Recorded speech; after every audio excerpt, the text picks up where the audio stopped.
목돈 모으기 전까지 이런 쪽에만 돈 안 써도 돈 좀 모은다. 돈 모을 때 누구는 커피는 사치라고 하고 누구는 커피 정도는 괜찮다고 하고 내가 돈 모으는 동안 써도 되는 항목, 아닌 항목 맞춤형으로 5분 이내 알아보는 방법까지 돈 모으는데 큰 도움이 되어줄 이번 영상 바로 가볼게요. 제가 지금 27인데 25살에 2억을 모았다는 영상을 전에 올렸었잖아요. 돌이켜봤어요. 내가 이때까지 그 돈 모으면서 절대 안 썼던 항목이 뭘지 이걸 먼저 말씀드릴 건데요. 지금 다시 생각을 해봐도 정말 후회하지 않는 거라서 자신있게 말씀드릴 수 있을 것 같아요. 첫 번째는 유행하는 옷입니다. 명품 포함. 우리가 1, 2억 모을 때는 사회초년생인 건데 사회초년생한테 무슨 안목이 있어요. 그때는 이것저것 시도를 해보면서 또 정착해 나가는 과정이라고 생각을 해요. 어차피 나한테 어울리는 옷이 뭔지도 모르는데 나 옷 좀 입는다는 소리 듣겠다고 비싼 디자이너 브랜드들 사서 입어요. 저도 요즘 쇼룸 가보면 가격이 보니까 막 다 10몇만 원.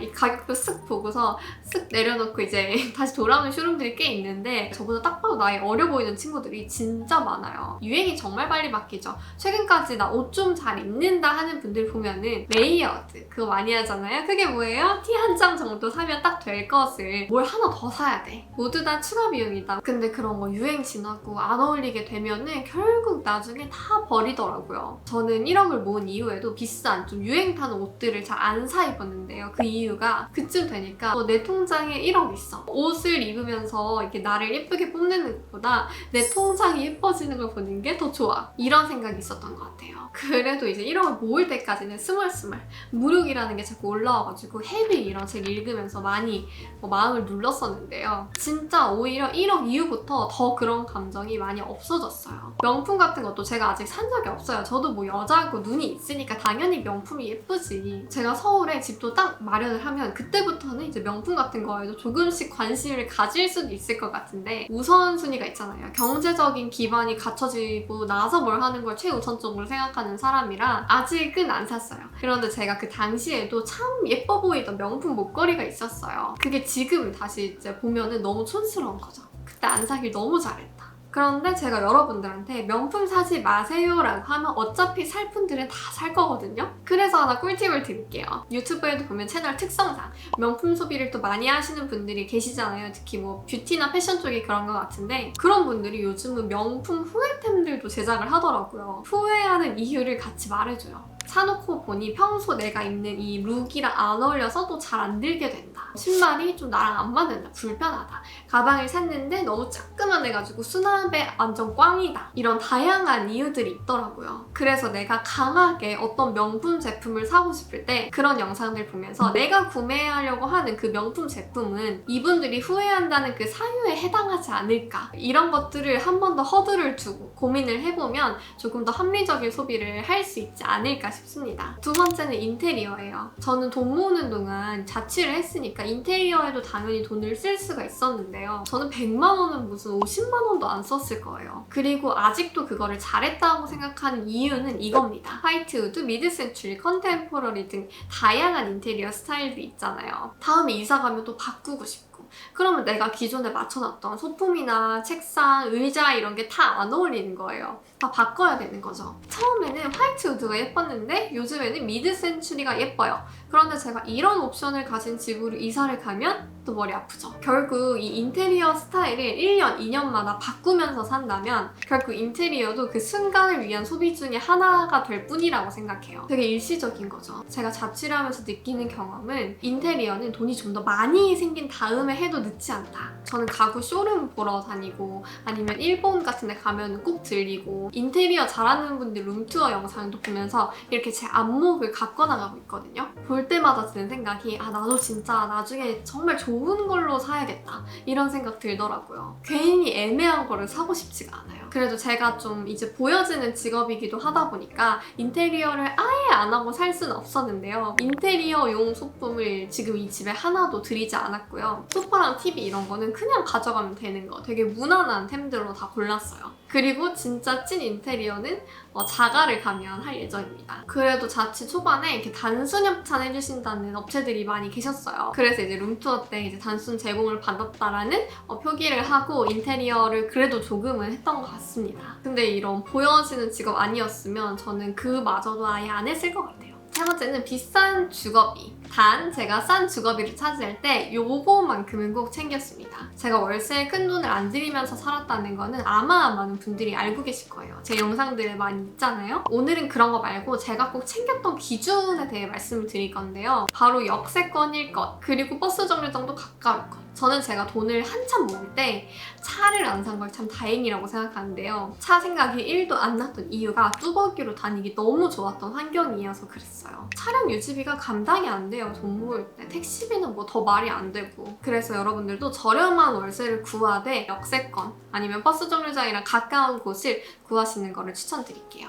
여기까지가 제 이야기라고 한다면 사실 이번 영상을 만들게 된 이유는 바로 지금부터입니다. 저는 사람마다 돈 모을 때 써야 되는 돈, 쓰지 말아야 되는 돈이 다 다르다고 생각해요. 그렇기 때문에 앞에서 말한 제 기준이 누군가에게는 또 정답이 아닐 수 있어요. 그래서 제가 제 책에서도 본인만의 소비 기준을 정하시라고 말씀을 드렸는데요. 더욱 명쾌하게 그걸 알아볼 수 있는 방법을 여러분 찾았습니다. 출처가 있어요. TMI 지은 채널인데요. 운동 유튜버 JJ님의 서브 채널 같은데 저는 워낙 이런 그 무드를 좋아하다 보니까 알고리즘에 뜬 것 같아요. 최근 이제 영상 이렇게 둘러보다가 좀 대박적인 걸 제가 발견한 거죠. 자, 여러분 이 표를 노트에 적으세요. 그리고 이제 여러분들이 소비하고 있는 이 항목 중에 어디에 해당하고 있는지 를 적어보는 건데요. 이게 제 예를 보면 더 편하게 적을 수 있을 거예요. 옷과 책은 제게 지속성이 있으면서 생산성을 높여줘요. 제가 화면에서 여러분들한테 조금 더 잘 보이기 위해서는 이렇게 옷도 구매를 해야 하고 제가 화면에 잘 나오면은 시청 지속 시간이 올라가고 여러분들의 클릭률이 조금 더 좋아질 수도 있죠. 책도 마찬가지로 보관해서 여러 번 볼 수 있으니까 지속성이 있으면서도 제 컨텐츠 기획적인 면에서도 알게 모르게 도움이 되다 보니까 생산성에도 도움을 주는 거죠. 반면 여행과 자취방 비용, 피부관리는 여기 들어갑니다. 다 휘발되거든요. 그때뿐인 거죠. 그럼 여행을 가면 휴식을 푹 하게 되니까 그 다음에 복귀를 하면 제 생산성이 올라가 있어요. 그러니까 여행은 저한테 생산적인 측면에서도 도움을 주는 거죠. 왜냐면 여행 가기 전까지 그 기대 심리로 일을 더 열심히 하는 것도 있고 저는 여행 때 컨텐츠를 어떻게라도 엮기 때문에 일에 도움이 돼요. 자취방에 돈을 써서 독립을 했더니 가족들과 같이 있을 때보다 촬영이나 촬영 장소, 시간 등의 제약이 없어서 더 편하게 일을 많이 할 수 있고 이로 인해서 제가 촬영을 더 잘 하게 돼서 유튜브 구독자 수도 올랐죠. 그리고 피부과에 돈을 썼더니 화면에 더 잘 나와요. 생산성이 올라가는 거죠. 이제 조금 이해가 되시나요? 그런데 제가 돈을 쓰고 있었던 항목 중에 좀 충격적인 것도 발견하긴 했어요. 바로 술입니다. 술은 먹으면 없어지니까 휘발되는 건데 술을 마시면 그 이후에는 또 아예 일을 못하는 정신 상태가 되니까 제 생산성이 오히려 떨어지는 거예요. 저는 술은 내 휴식에 되게 도움을 주고 좋은 줄 알았는데 좀 객관적으로 제가 좀 제 3자의 입장에서 생각을 해보니까 진짜 생산성에 도움을 별로 안 주는 거죠. 제가 여러분들에게 술을 설명해주는 직업을 가졌다면 도움이 됐겠죠? 그런데 샴페인에 대한 지식이 조금 생겼다고 해서 제 생산성에 도움을 주진 않거든요. 그래서 이거를 보면 뭐가 좋은지는 명확하게 나와요.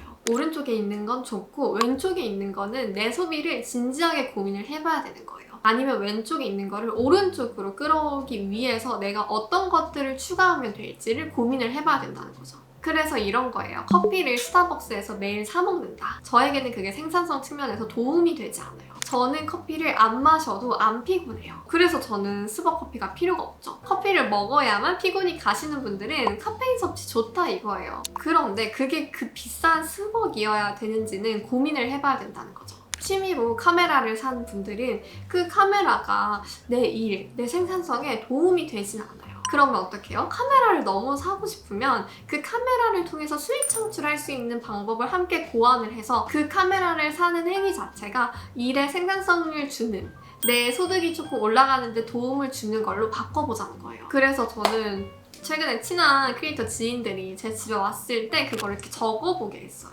단순 지출이라고 생각을 했던 건데 오히려 잘하면 내 생산성에 도움을 주는 거니까 이거는 해볼만 하겠다 라고 생각을 전환할 수 있는 계기가 되기도 하고 반면에 이거는 내 생산성에 도움을 주는 거라고 생각했는데 도움은커녕 돈만 빠져나가는 항목이 있을 수도 있거든요. 여러분들이 이 영상 끄고 나서 한번 직접 그려보시면 좋을 것 같고요. 금전적인 것도 있겠지만 시간적인 면에서도 어떤 일이 나의 생산성을 떨어뜨리는지, 어떤 게 내가 개선해야 될 포인트인지를 내 생활 측면에서도 별도 그래프로 그려보는 거 정말 좋을 것 같더라고요. 그래서 우리가 같은 지출을 하더라도 그 지출이 정말 필요 없는 거면은 없애버려야 되는 게 맞지만, 그 지출을 함으로써 내가 더욱 부가가치를 끌어올릴 수 있다면 그 지출은 하면 되거든요. 이렇게 나만의 기준을 처음에 잡아갈 때 너무 좋은 표 같아서 공유를 한번 드리고요. 제 아이디어는 아니고 저도 영상을 보면서 너무 좋다고 생각을 했는데 우리 많은 뿅아리들이 모르고 있을 것 같아서 한번 이렇게 소개를 드려봤습니다. 네, 이번 영상은 여기까지로 하겠고요, 여러분. 여러분들만의 정답을 잘 찾아 나가셨으면 좋겠습니다. 우린 다음 영상에 또 만나요, 여러분. 안녕!